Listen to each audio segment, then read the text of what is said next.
Each year, over 4 million people visit Canada's largest park, and most of them don't know about these secrets, tips, and recommendations that you're about to find out. And most importantly, my Canada's Wonderland plan of attack that's going to help you save time and some money during your visit. My name is Brandon, and welcome to the segment of my channel that I like to call Theme Park Recommendations. When to arrive at Canada's Wonderland. It's always good to arrive early, so I recommend arriving at the park at least an hour before it opens. This will then give you time to get through the parking tolls, park your car, walk to the entrance, and get through the security checkpoint. Another reason why is because the front gate area can get very crowded in the morning when the park opens. Remember, Canada's Wonderland is the most visited seasonal amusement park in North America. Yes, it even gets more visitors a year than Kings Island and Cedar Point. So make sure you arrive early, that way you can experience everything the park has to offer. If you're a season pass holder, then be sure to check out the park's ERT, early ride time schedule, so you can get on some rides before the park opens on select days. Is purchasing a fast lane worth it? While it is an upcharge, fast lane is 100% worth it, especially if you have never visited Canada's Wonderland before.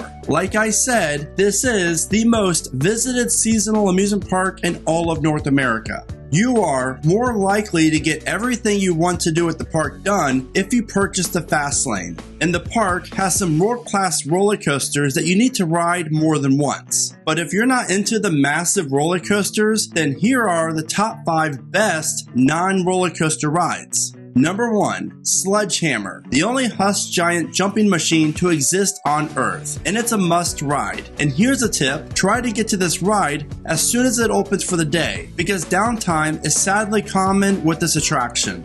Number 2, Wild Nightmares, the only Huss UFO ride in existence in North America, so it's definitely a must. Number 3, Shockwave, which is a Mondial top scan. These rides aren't very common here in America, and they are a ton of fun. Number 4, Drop Tower. This 230-foot tall Intamin giant drop offers fantastic views of the greater Toronto area. I recommend riding in the cars facing south, that way you'll get some impressive views of the Toronto skyline off in the distance, especially at night. Number 5, Lumberjack, a swinging axe ride built by Zamperla. The best part about this ride is that it looks like a giant axe. As you can see, Canada's Wonderland does really offer the best flat ride collection in the entire world. And since the park offers so many incredible flat rides, there's a few other ones that you need to know about. Skyhawk. This is the very first Gerstlauer sky roller in North America and offers a wild ride high above the rest of the park.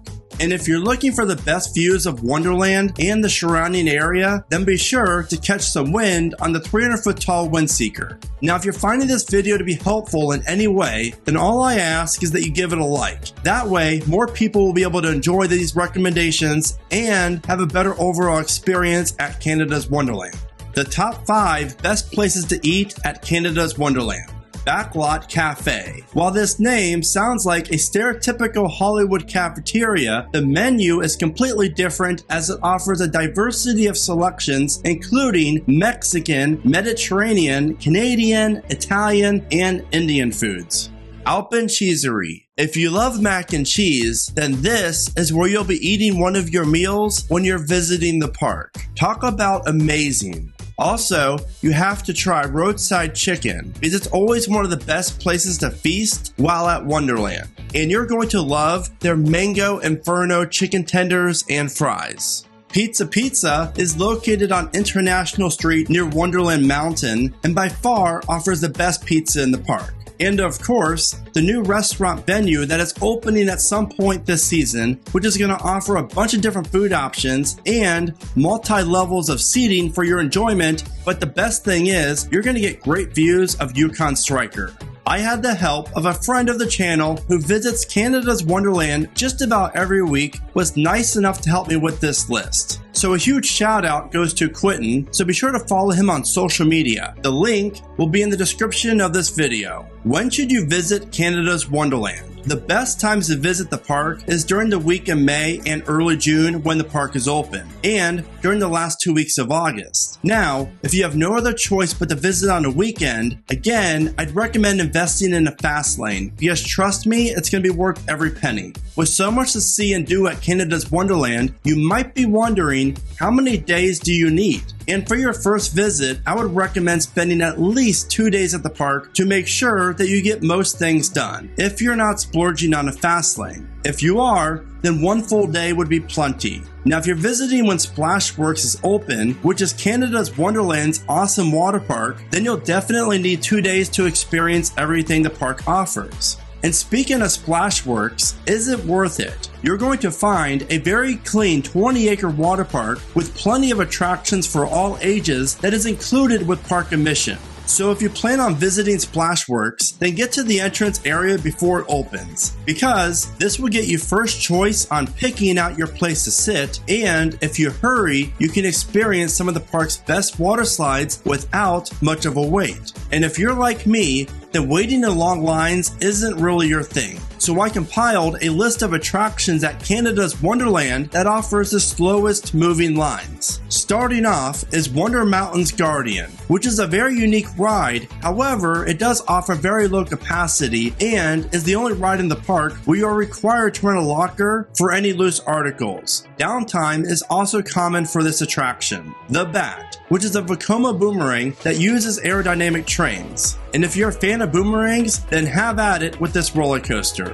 The park's Rapids ride, Whitewater Canyon, offers a very slow moving line during the busy summer months. Silver Streak. This kid's inverted roller coaster offers a very fun ride, but it only operates with 1 train, so expect longer waits. And the park's other family coaster, Ghoster Coaster, is a great wooden coaster geared towards families. The line does get long due to how much fun this ride really is.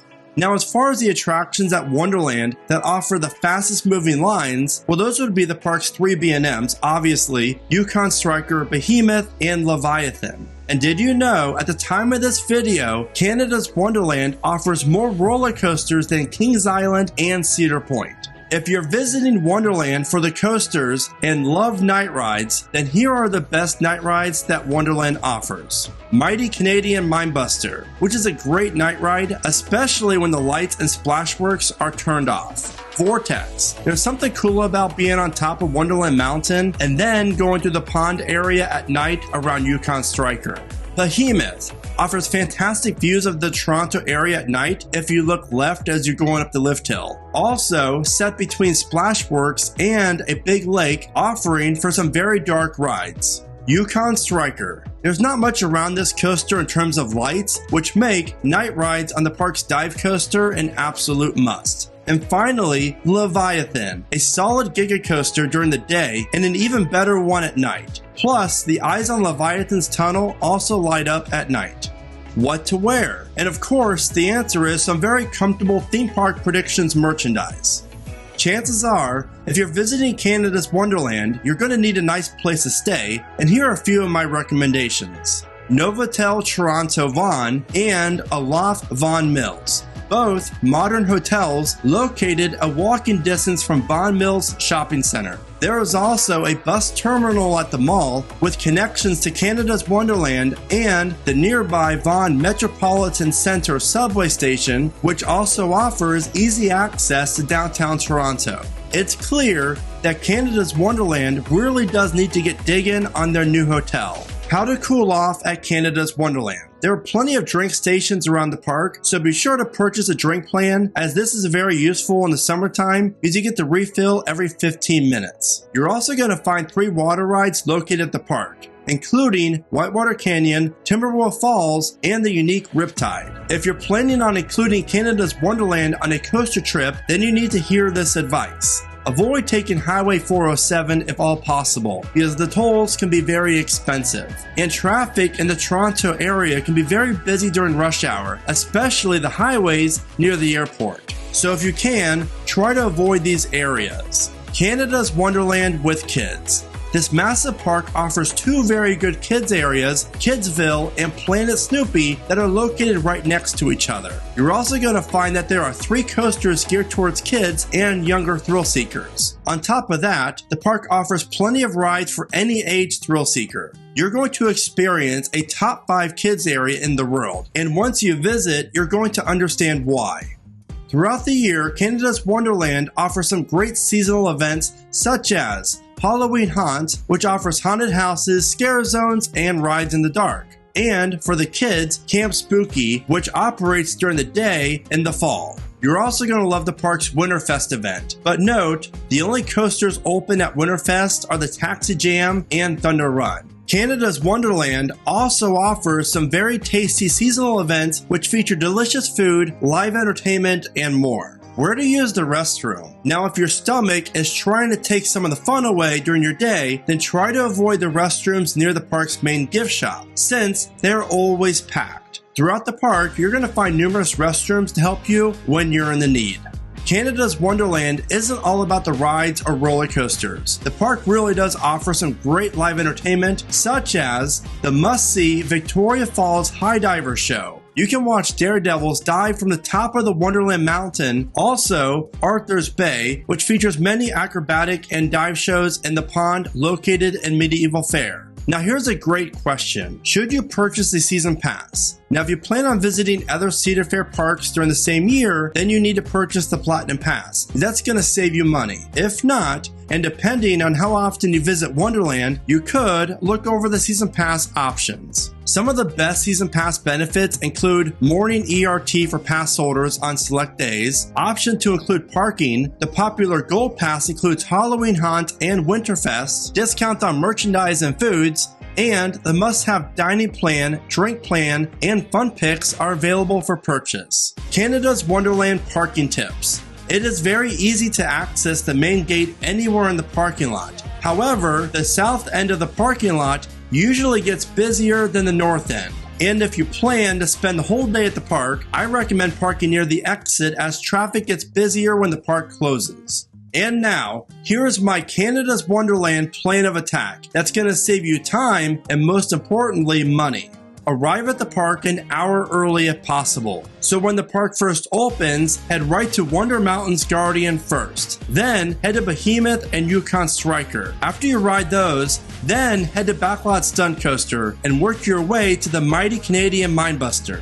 In my opinion, don't even bother with Flight Deck or Time Warp. Trust me, those credits aren't even worth it. Since most crowds tend to start their day with Leviathan, the Giga's line usually dies down in late afternoon. To avoid the lunch rush, try to eat lunch before 11:30 or after 2 p.m. The rest of the afternoon can be filled with Splashworks, the kid areas, or riding the other coasters in the park. Aim for Leviathan around 5 p.m. or so. That's when the line should be pretty minimal. Then, if the park is open late, be sure to stay for night rides. Out of all these tips and must-knows, I am sure that you learned a little bit about Canada's Wonderland. If so, please give this video a like. That is by far the best way you can help the channel and the performance of this video. Also, if you can think of any other tips about Canada's Wonderland, be sure to let us know in the comments. As always, thank you so much for watching. Remember to smile today, think positive, and keep riding coasters.